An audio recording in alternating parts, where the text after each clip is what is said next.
नमस्कार। गाय के नाम पर देश के अंदर एक बहुत बड़ी राजनीति चल रही है। बहुत से संगठन और राजनीतिक दल और कार्यकर्ता ऐसे हैं जो गायों के नाम पे खूब राजनीति करते हैं, जगह जगह हल्ला करते हैं।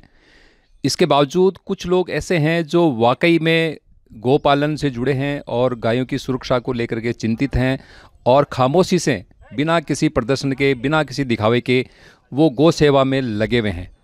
ऐसे ही एक गौ सेवक मेरे साथ हैं, साराराम जी। तो बात करते हैं आज साराराम जी से। साराराम जी, आपने जो गायें पाल रखी है, फिलहाल आपके पास कितनी गायें हैं? वंदे मातरम। मेरे पास में गिर प्रजाति की 60 गौवंश है। गिर प्रजाति की। तो आपने ये जो गायें, जो गोपालन का जो आपने शुरू कर रखा है, गायों की सेवा कर रहे हैं, आप ये किसकी प्रेरणा से कर रहे हैं? हमारे गुरु महाराज है लिचाणे में बल्डा धाम से, तो मैं कई सालों से जुड़ा हूँ। उनकी गौशाला है तो वहाँ आते जाते काम करता, तो वहाँ से ही प्रेरणा से मैं कार्य कर रहा हूँ। तो आप अपने गुरुजी की प्रेरणा से काम कर रहे हैं, किसी राजनीतिक दल से इनका कोई लेना देना नहीं है। आप इनके गुरुजी हैं, वो भी गौशाला चलाते हैं और आप उनके यहाँ जब जाते हैं तो आपको ये प्रेरणा मिली और आपने गोपालन का धंधा शुरू किया। आपके पास गिर प्रजाति की 60 गोवंश हैं। साराराम जी, गिर प्रजाति के बारे में ज़रा हमारे दर्शकों को बताइए। ये ऐसे तो मूल गुजरात में जूनागढ़ के एरिया के आसपास में पाई जाती है और दूध अच्छी क्वालिटी का होता है इनका, और गौमूत्र भी पंचगव्य में काम में लेते हैं। एक सरल स्वभाव की होती है, जैसा खाओ अन्न वैसा होगा मन। जैसे धीरे धीरे इनके दूध गौमूत्र लेके तो शरीर भी अच्छा रहे, मानसिक सोच भी अच्छी रहती है। एक गिर प्रजाति की जो गाय है वो कितना एवरेज कितना दूध दे देती है? ये 15 लीटर से लेके 18-19 लीटर तक मेरी गायें दूध दे देती है। साराराम जी, लोगों के दिमाग में एक चीज़ है कि जो गायें ज़्यादा दूध देती है तो उनके अंदर घी नहीं आता। तो जैसे ये अमेरिकन गायें हैं, जर्सी गायें हैं, दूध खूब देती है लेकिन उनमें घी नहीं निकलता। तो ये गिर प्रजाति की जो गायें हैं उनका घी का उत्पाद कैसा है? देसी गाय में अमुक 4.5 से लेके 5 तक फैट आती है। 27 से 30 केजी के अंदर में 1 केजी घी निकलता है। और गुणवत्ता ज़्यादा तो फिर क्या है कि होलेस्टर जर्सी में 2-3 की फैट आती है। वो घी क्या है, उसे तो अच्छा पानी पिए तो अच्छा रहता है। तो औषधि के रूप में सबसे ज़्यादा कार्य करता है। अच्छा, ये बताइए कि आप जो आपने 60 गायें रखी हुई है, तो 60 गायों का जो गोबर है वो भी काफ़ी एकत्र हो जाता है और गौमूत्र भी काफ़ी एकत्र हो जाता है। तो ये आप सिर्फ खाद में ही काम लेते हैं या इनके कोई और भी उत्पाद बनाते हैं? धूपबत्ती बना लेते हैं, मंजन बना लेते हैं और कई प्रोडक्ट है। फिर खाद बच जाती है तो जीव अमृत डाल के उसको खाद करके किसानों को दे देते हैं अपन। तो ये सारा आप व्यावसायिक तौर पे कर रहे हैं? हाँ, देखो, अर्थ से नहीं जुड़ेगी गौ माता तो चलने वाली नहीं है। अर्थ से जोड़ना जरूरी है। हर चीज़, एक एक चीज़ उनकी काम है। गौमूत्र, गोबर, मैं तो कहता हूँ दूध से ज़्यादा इसका गोबर और गौमूत्र है। साराराम जी, जो दूध, सिर्फ दूध से ही उत्पादन नहीं लेते, गौ का जो दूध है उसके अलावा भी इन्होंने जो खाद और मूत्र है उसको भी पूरी अपना व्यावसायिक कर रखा है, अर्थव्यवस्था से जोड़ रखा है।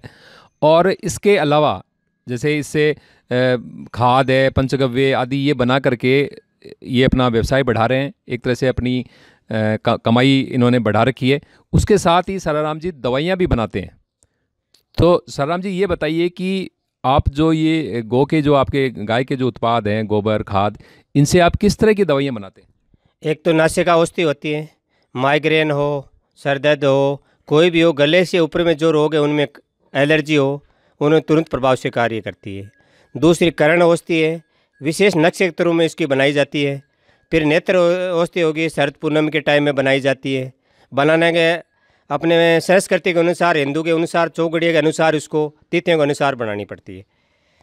तो कितनी अब तक आप जो दवाइयाँ बना रहे हैं कितनी होगी? 30-35 प्रोडक्ट तैयार करते हैं हम।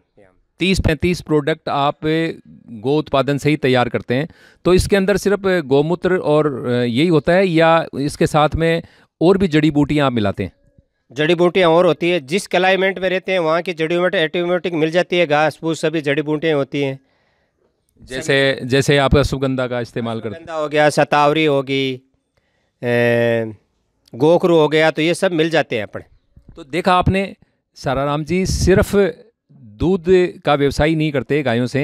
ज़्यादातर लोग ये सोचते हैं कि भाई गाय दूध कम देती है, क्या रखेंगे, लेकिन सराराम जी अच्छी नस्ल की गायें, गिर नस्ल की गायें रख करके जहाँ दूध का उत्पादन लेते हैं, वहीं पे गोबर और गौमूत्र से खाद आदि बना करके अपना व्यवसाय बढ़ाते हैं।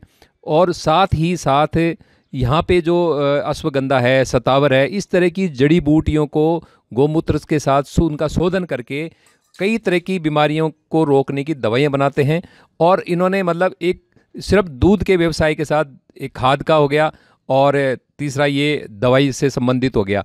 तो एक ज़्यादातर लोगों के दिमाग में एक है कि गौ पालने से सिर्फ दूध का काम होता है, लेकिन साराराम जी ने एक तरह से 3 काम कर लिए। क्यों साराराम जी? हाँ जी सर, क्योंकि अर्थ से नहीं जोड़ेंगे, गौमूत्र खेती से, ये इनका सबका चैनल है एक। इसीलिए तो लोग क्या है कि खेती करते हैं, 1000-1200 रुपये बीघे में खर्चा कर देते हैं, फिर बोले हमारे उपज नहीं हुई। उपज कैसी है? ज़मीन हार्ड होगी, रिचार्ज होती नहीं है, पानी ज़मीन में जाता नहीं है, तो पानी तो दिन प्रतिदिन कमती होगा। अभी आप जो 60 गायें यहाँ पे आपने रखी हुई है, तो यहाँ पर जहाँ हम बैठे हैं, यहाँ पर कितनी ज़मीन आपके पास में? यहाँ मेरे पास में 1000 गज है और गांव के अंदर में 70 बीघा ज़मीन है। तो कुछ बछड़ियाँ वहाँ गांव शिफ्ट करके रखी है मैंने, वहाँ दूसरी ब्रांच गौशाला के रहन सहन के लिए। तो देखा, लोग सोचते हैं कि हमारे पास बहुत बड़ा खेत होना चाहिए, लेकिन साराराम जी ने महज 1000 गज के अंदर 60 गायें रखी हुई है। हाँ, चारा रखने के लिए अच्छी व्यवस्था की हुई है, गायों के लिए शेड भी बहुत अच्छे बनाए हुए हैं, जैसा कि आप हमारे साइड में वीडियो में देख रहे होंगे।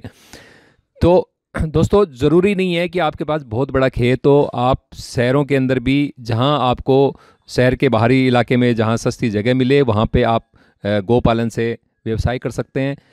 यहाँ इससे एक तरफ लोगों का स्वास्थ्य सुधरेगा, गाय के दूध से लोगों को अच्छा दूध मिलेगा और स्वास्थ्यप्रद होगा।